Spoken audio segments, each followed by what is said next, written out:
Welcome to my webinar on 5 things to know about gut health, our first line of defense. I'm Dr. Brown and I'll be presenting this material to you today. Thanks for being here.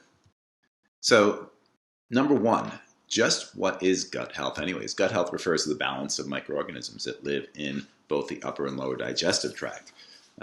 Looking after the health of the gut and maintaining the right balance of these microorganisms is vital for the physical and mental health, immunity, and more. On the next slide, you'll see a chart of 5 criteria that determine a healthy gut.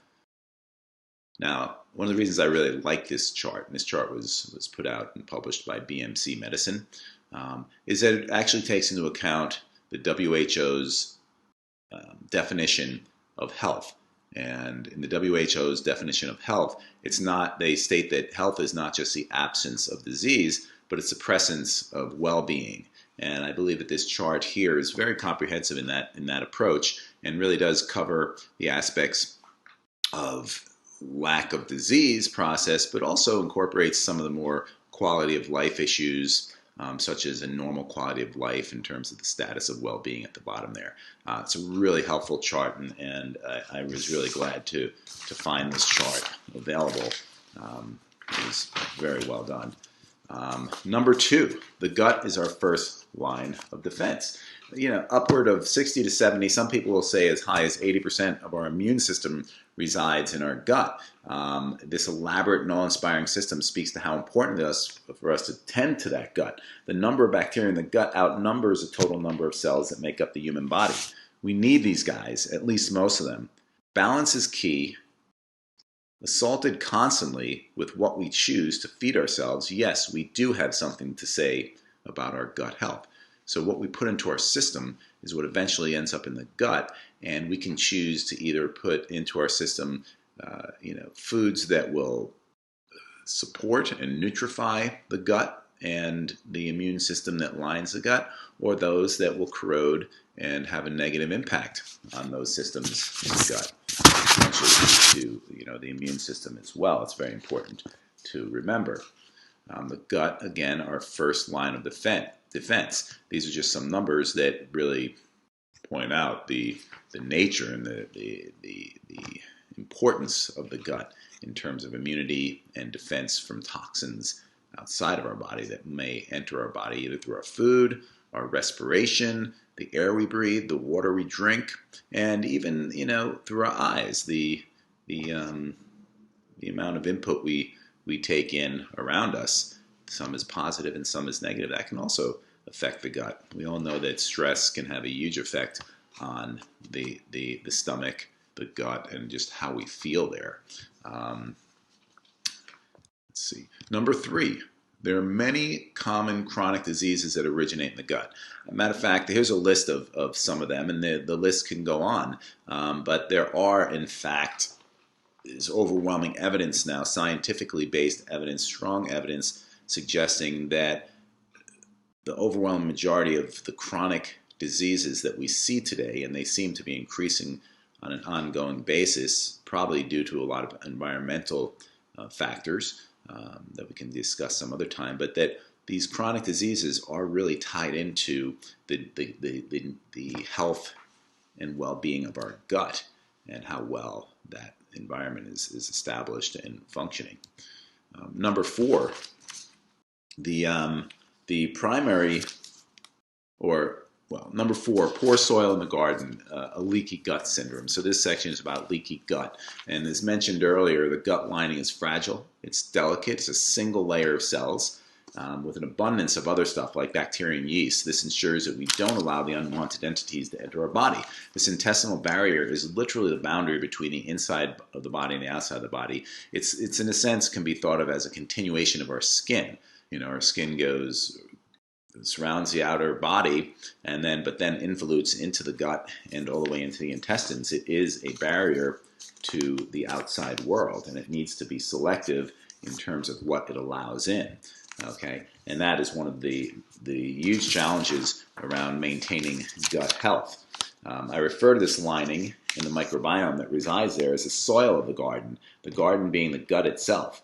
today, between the poor diets many of us ingest, like the standard American diet, which spells out SAD, SAD, the chemical toxins in our air, the water and foods, and the stress we encounter on a constant basis, we end up with both damaging and not nourishing our gut. This creates the poor soil in our gardens. All right, the following slide illustrates this leaky gut syndrome very nicely. So what we see here on the left of that gray line coming down the middle is representative of a healthy gut. And what we see here, I'll point out what we see here. What we see here is that single cellular layer, that thing that looks sort of like a purple, blue, and green snake. Those are the cells that line the intestines, and if you notice, they're packed together very tightly. There's no space between them.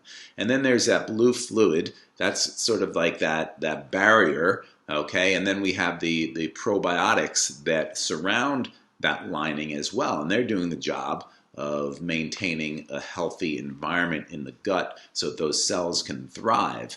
And then when we ingest something, by eating it, and it goes into the gut can selectively, with the assistance of that microbiome, those probiotics, can actually selectively determine whether or not that substance, that nutrient, or that toxin should or should not go into the body.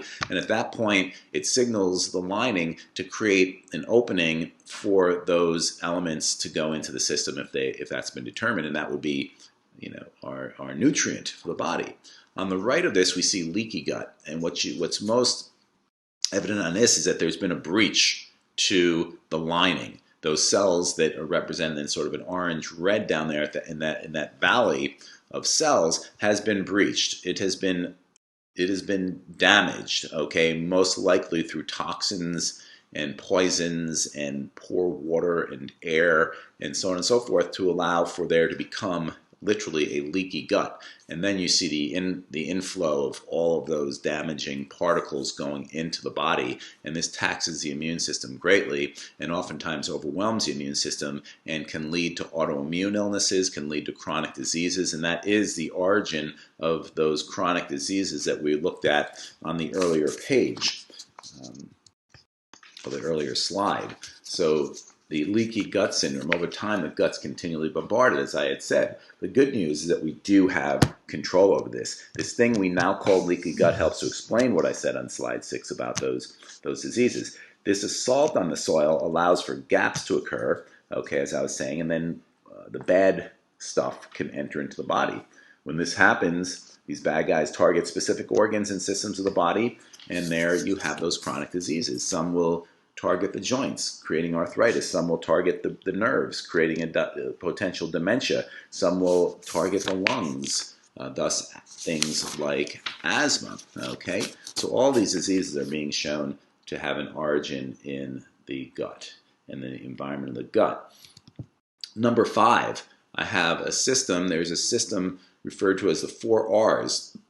I talk about it as weeding, fertilizing, planting, and tending, to continue with that analogy of the garden, okay? It's a nutritionally based lifestyle program that is geared towards tending a healthy garden. That is what the 4R program is about, okay? And what we have first is, this shows this slide here shows a graphic representation of those 4 protocols, the 4 R's. The first one is to remove. Okay, the first step is to remove pathogens and other inflammatory triggers such as stress and chronic alcohol consumption associated with increased intestinal permeability. Targeting pathogens may involve treatment with pharmaceutical medication, antibiotics or antimicrobial herbal supplements. Inflammatory foods should also be removed from the diet. This would include like alcohol, gluten, food additives, salts, emulsifiers, solvents, refined starches and sugars, saturated and trans fatty acids, and any foods that one might know that they're sensitive to. And then we go into step 2. Some of these steps actually overlap, but there is a sequence to them, but they will overlap over time if you take on a program like this, and we can talk more about that. Then number 2 is to replace. The second step is to replace with dietary nutrients that help to reduce inflammation and support digestive health. Anti-inflammatory foods would include things like high-fiber foods, omega-3 fatty acids, extra virgin olive oil, certain mushrooms, anti-inflammatory herbs and spices such as turmeric, rosemary, and garlic. Certain dietary supplements may also be used to support digestive function, assisting in the digestion and absorption of dietary nutrients. Digestive enzymes assist in the breakdown of fats, proteins, and carbohydrates and may benefit individuals with impaired digestive function, food intolerances, or celiac disease. Bile acid supplements can also assist in nutrient absorption by emulsifying fats. Bile acids have been used to treat conditions of the liver, gallbladder, and bile duct, and have been shown to prevent gallstone formation following bariatric surgeries. And we have 3. This is the reinoculation stage, to reinoculate. Okay, the third step is to reinoculate the microbiota with beneficial bacteria. Probiotic supplementation has been shown to improve the composition of the microbiota by restoring beneficial bifido and lactobacterias in the gut. Probiotic supplements may improve gut health by enhancing secretion and anti-inflammatory substances, supporting immune function, altering microbial composition, and reducing intestinal permeability or leaky gut. Probiotics are also found in fermented foods such as yogurt, fermented vegetables, soy products, and kombucha, which is a fermented tea. Probiotics in food are considered transient as they do not persist in the human gastrointestinal tract. Interestingly, they may still impact human health by producing vitamins and antimicrobial compounds, as well as influencing gut microbiota diversity and function. And lastly is repair. And this is the final step, and it involves repairing the intestinal lining with specific nutrients and medicinal herbs that have been shown to decrease intestinal permeability and inflammation. Some examples would be aloe vera, L-glutamine, licorice, marshmallow root, and once again, those famous omega-3 fatty acids are great. Polyphenols are another good one. Drinking your green tea, a lot of polyphenols there. You'll have things like quercetin, and curcumin as polyphenols as well. Vitamin D, awesome supplement for restoration of the gut lining, and ultimately zinc as well. Okay, so that's the 4R program that I really like to employ, and I do like to refer to it as you have the removing as the weeding, the replacement as the fertilizer, and then you have the reinoculation is the planting, and then the tending would be the repair. So it is like taking care of and tending a garden, and I love that analogy, and it works really well. Plus, gardening is one of my favorite things to do. And I'd like to conclude with a quote from Michael Pollan. And Michael stated, "The successful gardener has always known you don't need to transfer the science of the soil. You don't need to master the science of the soil, which is yet another hotbed of microbial fermentation in order to nourish and nurture it. You just need to know what it likes to eat, basically organic matter, and how, in a general way, to align your interests with the interests of the microbes in the plants. The gardener also discovers that when pathogens or pests appear, chemical interventions work, that is, solve the immediate problem, but at the cost to the long-term health of the soil and the whole garden. The drive for absolute control leads to unanticipated forms of disorder.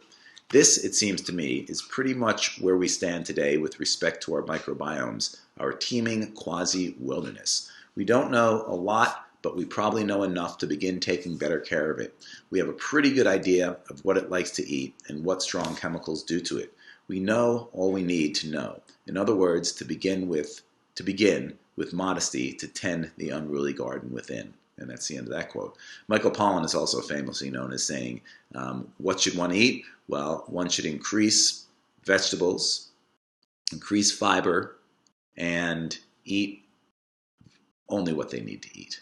So he's a true believer in a sort of a minimalist approach to this, and a very natural and wholesome one. On that note, I'm going to close the session, and thank you for participating with me. And I hope you enjoyed this webinar and that you learned a little bit more about how to take care of yourself. Thank you very much. See you next time. What did you think?